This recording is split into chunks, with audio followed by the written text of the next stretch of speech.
Nations Statute, Charter of People and Human Rights, ó wà ńbẹ̀. African Union Charter of People and Human Rights, ó wà ńbẹ̀. Nigeria gan is a signatory. Self-determination is a right.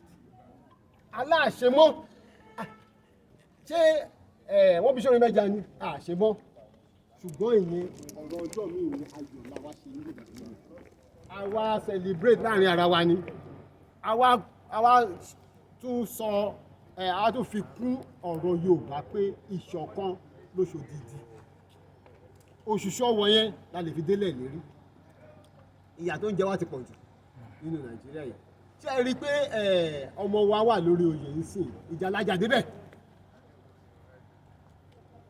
àwa yìí náà ni nígbà tó lè ti wà lórí oyè pé bóyá ọmọ lè ṣe tó bá ṣe inú wa dùn ṣùgbọ́n ọdún mẹ́jọ péré ló ní tó wá lè rí sáà kejì gbà ṣùgbọ́n lẹ́yìn ọdún mẹ́jọ yà tó wà kó sínú wàhálà yìí ni o so tí Tinubu bá rí ṣe inú wa dùn ṣùgbọ́n ayọ̀ tí ò pẹ́ ni torí a tún máa padà sí ilà ìlú àná ẹ bọ́ bọ́yẹ́ pa wá kiri títì a máa launch ìwé kan bíbà lọ́la wọ́n pè wéyìn ní ìwé ìrántí ẹni tí ò bá yé kó yé wọ́n yín pa wá kiri inú oko tó ń pa wá kiri inú ọ̀dọ̀ tó ń pa wá kiri lójú express lójú títì abẹ́ gbọ́ ṣé ẹ gbọ́ kò dáhùn. àgbọ́. ẹ dá wọn lóhùn. ẹ dáhùn. kí n dáhùn béèrè sá. ẹ kí n dáhùn béèrè. a máa ń béèrè béèrè. ẹ wọ́n béèrè lọ́wọ́ gbogbo wa la mọ nǹkan tó ń ṣẹlẹ̀. bẹ́ẹ̀ni. gbogbo wa la ṣùgbọ́n àní máa gbámọ́ra tẹ́yìn kan bá lè gbámọ́ra wa kò lè gbámọ́ra. wọ́n pa wá ní wọ́n pa wá lóko wọ́n wá kára mórí bẹ́ẹ̀dì. ìlú gbọ̀ngàn bíbà yìí wọ́n pa over 50 people.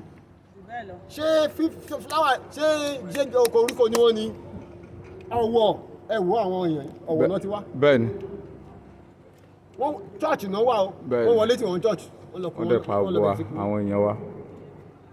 awakọ̀ ò lè gbámọ́ra sólọ́wọ́ la fi ń sọ̀rọ̀ gbogbo níta ṣùgbọ́n èdè ni o ọjọ́ ayọ̀ ni fún wa pé kò sógun mọ́ kò sọ́tẹ̀ mọ́ kò sí jà mọ́ láàrin gbogbo Yorùbá.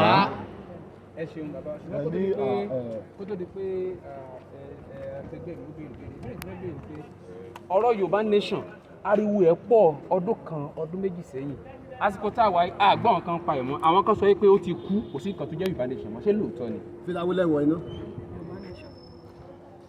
filawo lẹ́wọ̀ kì í dáhùn béèrè fìlà tó wà lórí yìí Yorùbá Nation Radio TV mo rí bẹ́ẹ̀ ṣé ó ti kú nìyẹn kò tí ì kú ṣùgbọ́n ṣe mọ̀ pé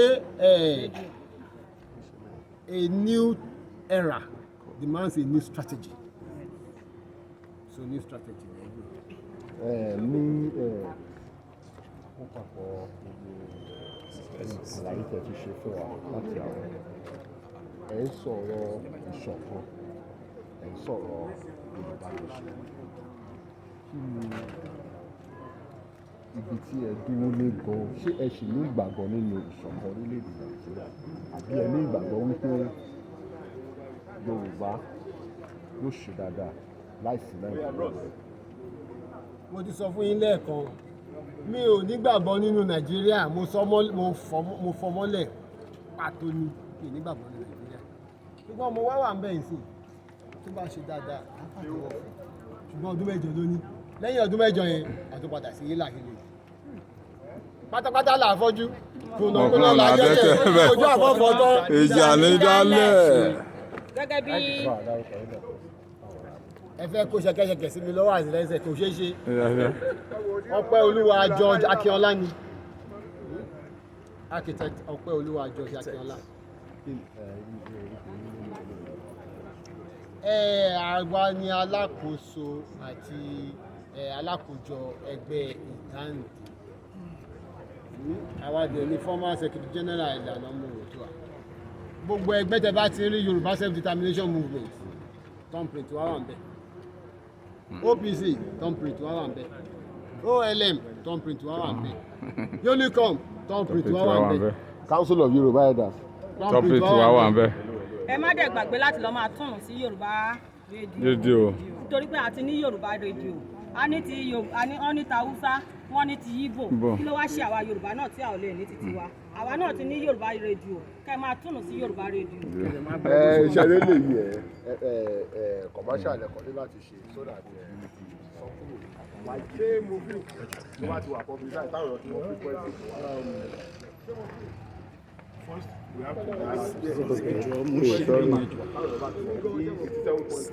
bẹ́ẹ̀ ṣe mú mi yẹn lágbára o.